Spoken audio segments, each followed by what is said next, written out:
कोकणातील प्रत्येक अपडेट जाणून घेण्यासाठी आजच माझे कोकणच्या सोशल मीडिया प्लॅटफॉर्मला लाईक, फॉलो आणि सबस्क्राइब करा। भारत सरकारच्या सहकार मंत्रालयामार्फत पीएम सूर्यघर मुक्त बिजली योजनेसाठी रत्नागिरी जिल्ह्यातील रत्नागिरी, चिपळूण आणि खेड तालुक्यांची निवड करण्यात आली आहे। या तालुक्यातील नोंदणीकृत गृहनिर्माण संस्थांनी योजनेचा लाभ घेण्यासाठी सहाय्यक निबंधक कार्यालय आणि महावितरण कार्यालयाशी संपर्क साधावा असे आवाहन जिल्हा उपनिबंधक डॉक्टर सोपान शिंदे यांनी केले आहे। या योजनेअंतर्गत देशात 1 कोटी घरांना सौर ऊर्जा सबसिडीद्वारे पुरवण्याचा लक्ष्यांक निश्चित केला गेला। त्यासाठी देशातील 100 शहरांची निवड करण्यात आली आहे।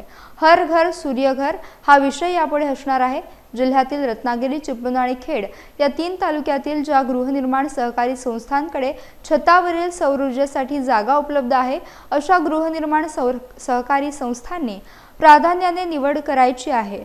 गृहनिर्माण सहकारी संस्थांच्या पदाधिकाऱ्यांनी या योजनेचा लाभ घेण्यासाठी सहाय्यक निबंधक तसेच महावितरण कार्यालयाशी संपर्क साधण्याचे आवाहन करण्यात आले आहे।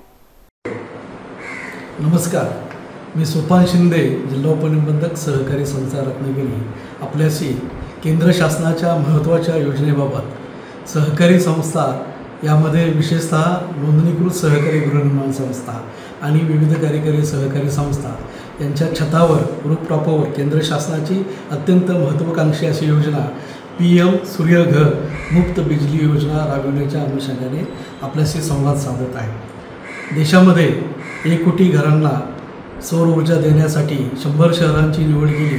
त्यामध्ये रत्नागिरी जिल्ह्यातील रत्नागिरी तालुका, चिपळूण तालुका आणि खेड तालुक्यातील सहकारी संस्था, नोंदणीकृत गृहनिर्माण संस्था आणि विविध कार्यकारी सहकारी संस्थांची निवड केलेली आहे। या 3 तालुक्यातील संबंधित गृहनिर्माण संस्था आणि विविध कार्यकारी सहकारी संस्थांच्या पदाधिकाऱ्यांना या निमित्ताने मी आवाहन करतो की केंद्र शासनाच्या या योजनेचा लाभ घेण्यासाठी आपण नजीकच्या सहाय्यक निबंधक कार्यालय आणि महावितरण कार्यालयाशी संपर्क साधावा।